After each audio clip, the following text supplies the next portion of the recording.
I'm guessing most people struggled with Dreadnought Galaxy when they were younger.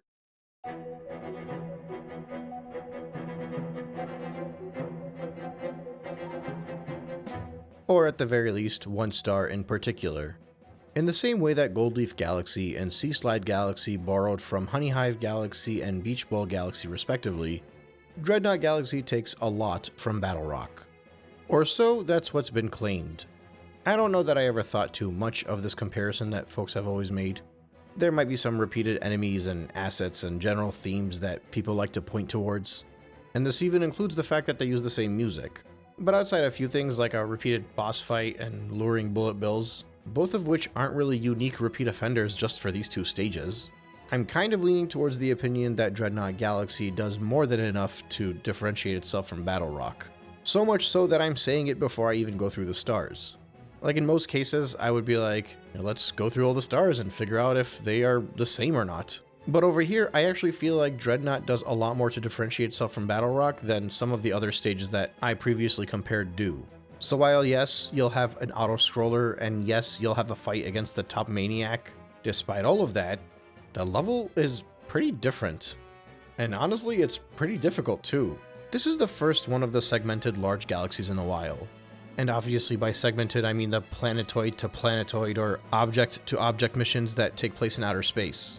Off the top of my head, these include Good Egg Galaxy, Space Junk Galaxy, Battle Rock Galaxy, Gusty Garden Galaxy, and now Dreadnought Galaxy. Everything prior to Dreadnought Galaxy took place in the first half of the game, and outside of Gusty Garden Galaxy, 3 out of the first 5 stages are in the list that I just mentioned. Up until Dreadnought Galaxy, I just kind of accepted that these types of levels were going to be very easy, and that the ease of the stages are going to make them feel very samey. This is obviously in addition to the fact that they take place with a night backdrop. While aesthetically speaking, Dreadnought Galaxy may suffer from looking too similar to these other stages, the big difference is this one is the second last stage in the game. In a game, mind you, that has had a very good difficulty curve up to this point. So even if the aesthetics still match up, and some of the challenges might give off a familiar vibe, even the challenges that are the most similar to some of the ones that were done in Battle Rock Galaxy feel a whole lot more difficult in this stage than they did back then. And as somebody that was, quite frankly, dreading the simplicity of the early game, when I got to Dreadnought Galaxy, I kind of started falling in love with the whole space theme all over again.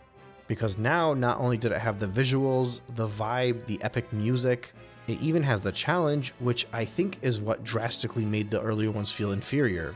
In the same manner that I felt that Freeze Flame Galaxy was the first one of the non-space themed stages to feel like it has a proper difficulty, as in that should be the easiest the game gets in those types of levels, I think Dreadnought Galaxy should be the easiest these space themes get too. And it's a little bit unfortunate that it's the last one of these space themes object-to-object levels. But obviously I am getting ahead of myself and we need to go through all of these stars. The first star is infiltrating the Dreadnought, which is a similar concept to infiltrating the Battle Rock, but as I go through the star you'll notice it's much different. Right off the bat you start on this weird hourglass shaped object and you gotta find a way to make it to the other side while avoiding taking damage. The thing is it's so dense with enemies and hazards that you will probably get hit at least once, which is very rare for any stage I've played this early on in the stage. When you make it to the launch star you move on to the next section, seemingly the exhaust of the Dreadnought, in which case you have to defeat the 3 Goombas wearing helmets. After that you get to a fairly difficult 2D platforming section, probably one of the more intense ones in the game. It of course has the usual gravity gimmicks, wall jumping involved, keeping an eye on your surroundings so you never get crushed and can continue to move forward. And as soon as you make it out of there, you gotta climb up these platforms while avoiding bombs and top men. Every one of these top men you jump on create a spring for you to jump forward. But you also gotta be quick because the stage is falling apart as you're moving up. I lost a life here, and I think I got smushed at least once during the 2D section, so that was 2 lives already. Even these little sections over here on the last jump where you're very close to electric fence and you gotta jump on the top man to make your way upwards, for all intents and purposes this is a very simple way to take a challenge that should be fairly easy but making it difficult.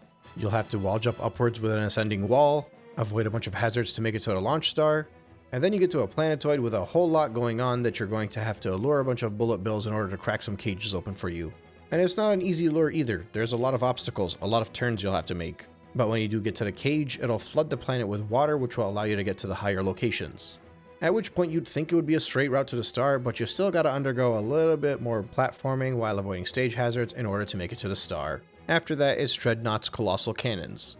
This is basically the auto-scroller challenge similar to the one that was in Battle Rock, only this time it's much more challenging. Even the gimmicks on the way there aren't exactly mindless. You gotta get through this revolving platform that's shaped like a bunch of screw nuts, dodge falling chain chomps and electric fences while flipping switches from yellow to blue. Also, I absolutely adore these chain chomps doghouses. I know he's always been a dog, but it just feels funny seeing him actually come out of a doghouse. After that, it's a little bit more revolving, and this time you're going to be playing a little bit of tennis with these octopi until you make it to your launch star. And I just love how even in this small segment, they kind of just took every gimmick and built off of it. After that, it's the auto-scroller portion. You're dodging the cannonballs, you're avoiding the spikes, shifting your gravity back and forth from above to below, and even sideways eventually. It's just nice to go through one of these sections and actually genuinely be challenged. I lost 2 lives. One of those times I fell off, and the other time I lost all of my health. But eventually, if you persevere, you'll make it to your star. Next up is Revenge of the Top Man Tribe. You're advancing from object to object here while taking on different gimmicks involving the top men. At first it's pretty easy, you're just flinging them into the fence. Shortly after that, you go through a pretty intense pool star challenge. I don't know if this one is as hard as I made it out to be because I was trying to go as quickly as possible, but it's definitely more intense than any other ones that came before it in the larger galaxies. And that's despite the fact that they give you an extra mushroom so you can have more health going into it. This part over here kind of looks intense, but it's pretty easy to run through, you just gotta avoid all the lasers. Which is weird because to me it has a pretty epic spectacle to it, like it feels like you're heading towards something climactic, but ultimately you can pretty easily run through everything. In the end, it's the fight against the top maniac. If I'm not mistaken, this is the exact same fight as the one in Battle Rock, with the only difference being the segmented electric fence, and the fact that it's revolving as well. But honestly, while the top maniac fights are fun, it works much better as an early stage challenge because it is a pretty easy boss fight. So once that's all taken care of, you get your 3rd star, which now would take you over to the hidden star. In the same objective that was just completed, if you move over to the underside of the entry platform, you'll get to another one of these garbage dump challenges that were basically the same that we saw in Battle Rock. I'm kind of recycling a lot of my talking points from that stage, but I think this is genuinely a difficult challenge. And I'm fairly confident that it is more difficult than the one that was in Battle Rock. I remember both of them, and especially this one, taking a very long time for me to beat. But that was likely back when it was on the Wii, and also when I first played 3D All-Stars when it came out. In my Battle Rock segment, I mentioned that I beat it in 1 try. Well, this time it took me 2 tries. But if you haven't done it before, I imagine it'll take you quite a few more than that, because I thoroughly remember spending upwards of 20 to 30 minutes on this. And that being said, similar to the auto-scroller segment, I feel like despite the fact that this was a similar challenge that was in Battle Rock, the fact that it is indeed harder makes it a little bit easier to swallow as a repeat. Rather than viewing this as just more of the same, to me it seems like an advancement. Again, this is something regurgitated from other segments I've done, but I don't mind if you have to learn to crawl in an early stage so that you may run or fly in a later stage. The Top Man fight, the auto-scroller, this garbage jump section, and even the pool star challenges are all repeated from Battle Rock, but over here they're done so much better. And really, by better, I mean they're more challenging and more appropriate for the second last level in a game. And after you blow up all the trash, you make it to the final star, which is a speedy comet, which means you gotta redo the Top Man star. This is probably the only star in this level that I don't quite understand. I realize they didn't want to do another Daredevil fight against Top Man, but just like with all the other Speedy Comet challenges from before, they give you way too much time on the clock to get through this. So effectively, it just feels like I'm doing the exact same level again with a red tint. I think I would have preferred if they just did another Daredevil Comet, or better yet, maybe they could have done a Cosmic Mario race using the pool star sections. Just anything but these pointless Speedy Comets. Having to redo the exact same mission again is just not fun.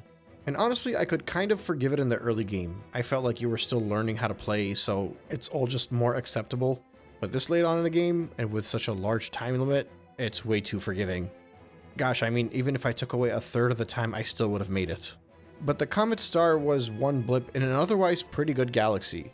I can't say for certain unless I go through all the footage, but I'm pretty sure I died more on this stage than I did any other one in the game. But Toy Time Galaxy probably comes close. But regardless of that, I think the fact that this is the second last level in the game, and the fact that I struggled so much to get through it, just makes it feel that much more valuable.